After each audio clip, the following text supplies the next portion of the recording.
Portion जिसके ऊपर हजारों वीडियोस है, लेकिन स्टिल कोई भी यूजफुल नहीं है क्योंकि सारी इन्फॉर्मेशन टुकड़ों में बटी पड़ी है। और इससे भी बड़ी प्रॉब्लम है कि इन्फॉर्मेशन आउटडेटेड है। 2025 आने वाला है और यूट्यूब पूरा चेंज हो चुका है। इसकी ऑडियंस से लेके कंटेंट क्रिएशन का प्रोसेस और इवन स्टैंडर्ड दोनों ही पहले से काफी ज्यादा कॉम्प्लेक्स भी हो गए और काफी ज्यादा आसान भी। लेकिन ये आपके लिए कॉम्प्लेक्स होगा या आसान, ये टोटली इस बात पे डिपेंड करता है कि आप कितनी नॉलेज के साथ स्टार्ट करते हो। और अगर आप वही 15-15 मिनट की वीडियोस देख के सोच रहे हो कि आपका काम बन जाएगा, तो let me give you a reality check, ऐसा नहीं होने वाला है। इसलिए इस वीडियो में मैं आपको एक beginner to advance level step to step guide देने वाला हूँ कि कैसे एक यूट्यूब चैनल स्टार्ट करना चाहिए 2025 में और कैसे आप एक यूट्यूबर बन सकते हैं। अगर आपने यूट्यूब पे वीडियो देखने के सिवाय आज तक कोई और काम नहीं भी किया है, तो भी इस वीडियो के बाद आपके पास वो नॉलेज होगी जो कि बाकी क्रिएटर्स को गेन करने में 3 से 5 साल लग जाते हैं। और मेरी इस बात पे क्यों विश्वास करना चाहिए, क्योंकि मैं खुद एक क्रिएटर हूँ जिसने 17 की एज में यूट्यूब स्टार्ट किया था और 5 से 8 अलग निशेस में काम कर चुका हूँ। और राइट नाउ आप जिस चैनल पे ये वीडियो देख रहे हैं, इस चैनल पे मैंने सिर्फ 1 साल के अंदर ही 50 से कम वीडियोस में 3,50,000 सब्सक्राइबर से ज्यादा गेन कर लिए हैं और इसके सिवाय 30 लाख रुपए से ज्यादा अर्न भी कर लिए हैं। और ये सब मैं कर पाया क्योंकि मेरे पास एल्गोरिथम की नॉलेज के साथ साथ यूट्यूब बिजनेस की भी नॉलेज थी, जो कि आज मैं आप लोगों के साथ शेयर करने वाला हूँ। ये वीडियो किसी कोर्स से कम नहीं होने वाली है और हो सकता है इस वीडियो में मैं अपनी कुछ प्रीवियस वीडियोस को भी मर्ज करूं ताकि आपको सारी नॉलेज एक सीक्वेंस में मिले। अगर आप इस वीडियो को पूरा देखोगे तो आपको 2025 में एक सक्सेसफुल यूट्यूबर बनने से कोई नहीं रोक सकता, ये मेरा प्रॉमिस है। जो इन्फॉर्मेशन मैं शेयर करने वाला हूँ, लोग उसे अपने कोर्सेज में देते हैं या फिर चार्ज करते हैं इस चीज के लिए, और कई सारे तो बताते भी नहीं है क्योंकि इससे उनका बिजनेस ठप हो सकता है। लेकिन मुझे इस चीज से फर्क नहीं पड़ता। ये वीडियो 9 चैप्टर्स और 28 सब टॉपिक्स में डिवाइडेड है, तो आप खुद ही गैस कर लीजिए आपके सामने ज्ञान का कौन सा भंडार खुला हुआ है। तो बिना किसी देरी की शुरू करते हैं प्योर बेसिक से।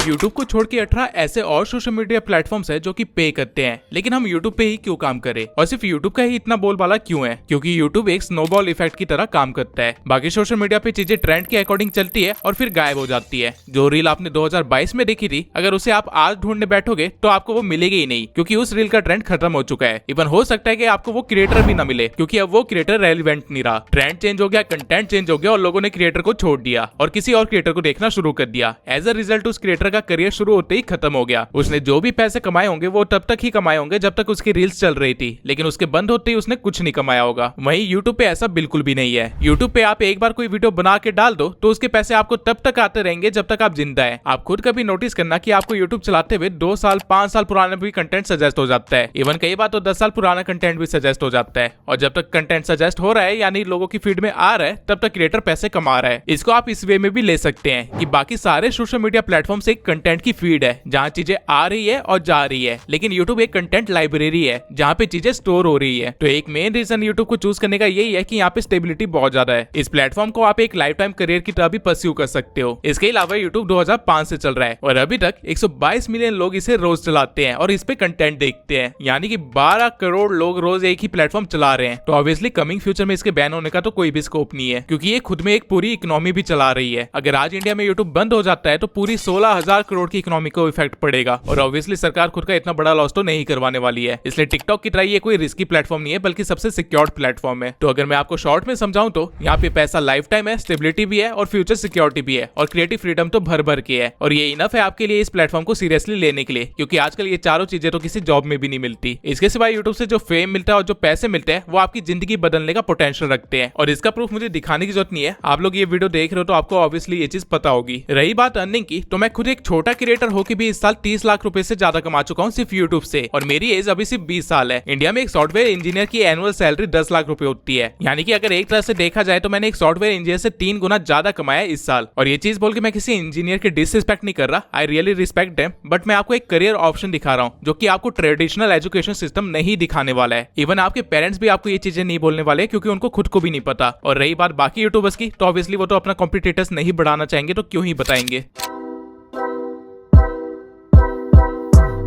अब पैसों की बात आ ही गई है तो ये भी समझ लेते हैं कि YouTube पैसे कैसे देता है और क्यों देता है। 90% ऑडियंस तो मेरे से यही चीज पूछती रहती है, इसलिए इस चीज को मैं एग्जांपल के साथ अच्छे से एक्सप्लेन करूंगा ताकि एक 10 साल का बच्चा भी समझ जाए। सबसे पहले आपको ये पता होना चाहिए कि YouTube को Google ओन करता है। Google 256 कंपनीज ओन करता है, जिसमें से एक YouTube भी है। YouTube की अर्निंग को समझने के लिए आपको हल्का सा Google को भी समझना पड़ेगा। Google दुनिया का सबसे बड़ा ब्राउजर है, सारी वेबसाइट सॉफ्टवेयर वगैरह आप Google पे जाके ही एक्सेस कर पाते हो। और Google पैसे कैसे कमाता है? जब आप किसी वेबसाइट पे जाते हो तो आपको साइड में या टॉप पे कहीं ना कहीं आपको ऐड दिखती होगी। ये ऐड दिखाने के लिए गूगल बिजनेस से पैसे लेता है और अपनी अर्निंग करता है। यूट्यूब का भी सेम फंड है। यूट्यूब पे भी वीडियो चलाने से पहले आपको काफी सारी एड्स दिखाई जाती है और उन एड्स की वजह से यूट्यूब अर्न करता है, और जब यूट्यूब थोड़ा बहुत अर्न करता है तो वो क्रिएटर्स के साथ भी उस चीज को शेयर करता है। अब बिजनेसेस यूट्यूब पे क्यों ऐड दिखा रहे हैं, मुझे लगता है ये मुझे समझाने की जरूरत नहीं है, क्योंकि ये नॉर्मल सी चीज है। जहाँ पे भी भीड़ होगी वहाँ पे ऐड दिखाई जाएगी। पहले लोग टीवी देखते थे तो वहाँ पे ऐड आती थी, फिर लोगों ने मॉल्स में जाना स्टार्ट किया तो वहाँ पे बैनर्स लगा दिए, थिएटर के अंदर एड्स लगा दिए एंड सो ऑन। अब यूट्यूब पे भीड़ है तो यूट्यूब पे भी एड्स चलेंगी। तो अगर मैं ये चीज आपको हल्का सा टेक्निकल टर्म्स में समझाऊं तो ये कुछ इस तरह से बनेगा। सबसे पहले तो कंटेंट क्रिएटर्स यूट्यूब पे कुछ कंटेंट डालेंगे ताकि यूट्यूब की ऑडियंस इकट्ठी हो जाए, जिसके बाद कोई कंपनी यूट्यूब पे अपनी एड रन करने आएगी। अब क्योंकि यूट्यूब को गूगल ओन करता है तो यूट्यूब अपना हिस्सा पहले ही निकाल के रख लेगा, जो कि होता है 45%, और बचा हुआ पैसा वो कंटेंट क्रिएटर को देगा ताकि वो यूट्यूब पे वीडियो डालना बंद ना करे और भीड़ बनी रहे। तो यहाँ से आप ये समझ लो, जिस कंटेंट क्रिएटर के पास जितनी ज्यादा भीड़ होगी, यानी उसकी वीडियो पे जितने ज्यादा व्यूज आ रहे होंगे, जितने ज्यादा लोग उसे देख रहे होंगे, उसकी कमाई भी उतनी ज्यादा होगी। यूट्यूब सब्सक्राइबर्स के बेसिस पे पैसे नहीं देता, बल्कि व्यूज के बेसिस पे पैसे देता है। और क्योंकि गूगल इतनी बड़ी कंपनी है, वो इतना सारा डाटा अकेले मैनेज नहीं कर सकती, इसलिए गूगल ने एक अलग से अकाउंटेंट बैठा रखा है जिसे हम बोलते हैं गूगल एडसेंस, और हमारा सारा हिसाब किताब गूगल एडसेंस में होता है और वहीं से हमको पैसे आते हैं। जब यूट्यूब से पैसे आने लग जाते हैं तो उस चीज को हम यूट्यूब मोनेटाइजेशन बोलते हैं, यानी कि हमारा चैनल मोनेटाइज हो गया, अब उससे पैसे आएंगे। और इसका एक क्राइटेरिया होता है जो कि है 4000 घंटे वॉच आवर और 1000 सब्सक्राइबर्स। जब आपका ये क्राइटेरिया कंप्लीट हो जाता है तब आप मोनेटाइजेशन के लिए अप्लाई कर सकते हैं और आपको पैसे आना स्टार्ट हो जाएंगे अगर आप अप्रूव हो जाते हैं तो। मोनेटाइजेशन के और भी क्राइटेरियाज है, जैसे कि शॉर्ट्स का क्राइटेरिया, लेकिन वो थोड़ा सा मुश्किल है, जिसके बारे में मैं आगे आपको अच्छे से डिटेल में एक्सप्लेन करूंगा। इसके सिवाय जब आप मोनेटाइजेशन के लिए अप्रूव हो जाते हैं तो आपको अपना बैंक अकाउंट लिंक करना होता है गूगल एडसेंस से, ताकि पेमेंट डायरेक्टली आपके बैंक अकाउंट में आ जाए। और ये नॉर्मली महीने के 20 से 25 तारीख के बीच में आपके बैंक अकाउंट में आ जाती है। और कितने पैसे आएंगे ये टोटली इस बात पे डिपेंड करता है कि आपने कितने व्यूज गेन किए हैं। और व्यूज के साथ साथ 2-3 चीजें और होती है जिसपे पैसे कितने आएंगे ये चीज डिपेंड करती है, लेकिन ये चीजें मैं आपको अभी नहीं समझाऊंगा, वीडियो में आगे समझाऊंगा। अभी समझाऊंगा तो काफी ज्यादा कॉम्प्लेक्स हो जाएगा। अभी के लिए आप मोटा मोटा ये समझ लीजिए कि आप वीडियो डालेंगे, उस पर व्यूज आएंगे तो आपको पैसे मिलेंगे। ये इनकम सोर्स को एड रेवेन्यू बोलते हैं, जो कि डायरेक्टली लिंक्ड होता है यूट्यूब और गूगल से। लेकिन इसके सिवाय भी यूट्यूब पे और भी तरीके हैं पैसे कमाने के, और उनमें से एक तरीका है स्पॉन्सरशिप। अब स्पॉन्सरशिप क्या होती है उस चीज को भी अच्छे से एक्सप्लेन कर देता हूँ। मान लेते हैं आप लोग धोनी को देखते हो और उसे मानते भी हो, क्योंकि उस बंदे ने अपना नाम कमाया है। और कल को अगर धोनी बोले कि इस कंपनी का बैट बहुत अच्छा है और इससे काफी अच्छे तरीके से खेला जाता है, तो ऑब्वियसली आप लोग उस बैट को खरीदोगे, क्योंकि आप उसे अपना आइडल मानते हो, उसकी बातों पे आप विश्वास करते हो। यही चीजें कंपनीज को पता है, इसलिए वो कंपनी सेलिब्रिटी को ऐड देती है और ऐड करने के पैसे भी देती है। ठीक इसी वे में जब आप यूट्यूब पे अपना नाम कमा लोगे तो कंपनीज आपके पास भी आएंगी कि ये लो पैसे, हमारे प्रोडक्ट को यूज करके दिखाओ अपनी ऑडियंस को, ताकि हमारा भी प्रॉफिट हो। ये चीज को स्पॉन्सरशिप कहते हैं या फिर प्रमोशन कहते हैं। और कंटेंट क्रिएटर्स की मैक्सिमम अर्निंग यहीं से होती है। गूगल एडसेंस से मैंने सिर्फ 8 लाख रुपए कमाए हैं इस साल, बाकी बचे हुए 22 लाख रुपए पूरे स्पॉन्सरशिप से आए हैं। तो कल को अगर आप कंटेंट क्रिएटर बन जाते हैं तो आपको स्पॉन्सरशिप करनी ही पड़ेगी, क्योंकि एड रेवेन्यू से आपका काम नहीं चलने वाला है। आप ग्रोथ कर ही नहीं पाएंगे अगर आप एड रेवेन्यू पे बैठे रहे तो। इसलिए जब भी आप किसी क्रिएटर को कुछ प्रमोट करते हुए देखते हैं तो समझ जाइए वो एक्चुअली में पैसे कमा रहा है ताकि वो फ्यूचर में कंटेंट बनाता रह सके। लेकिन हाँ, ऑब्वियसली इसका मतलब ये नहीं है कि गलत चीजें प्रमोट करो, जैसा कि आजकल गैम्बलिंग एप्स को किया जा रहा है, लेकिन इसके बारे में भी हम आगे डिस्कस करेंगे। नाउ आई होप आप समझ गए होंगे कि यूट्यूब क्यों बेटर ऑप्शन है और कैसे वो क्रिएटर्स को पे करता है।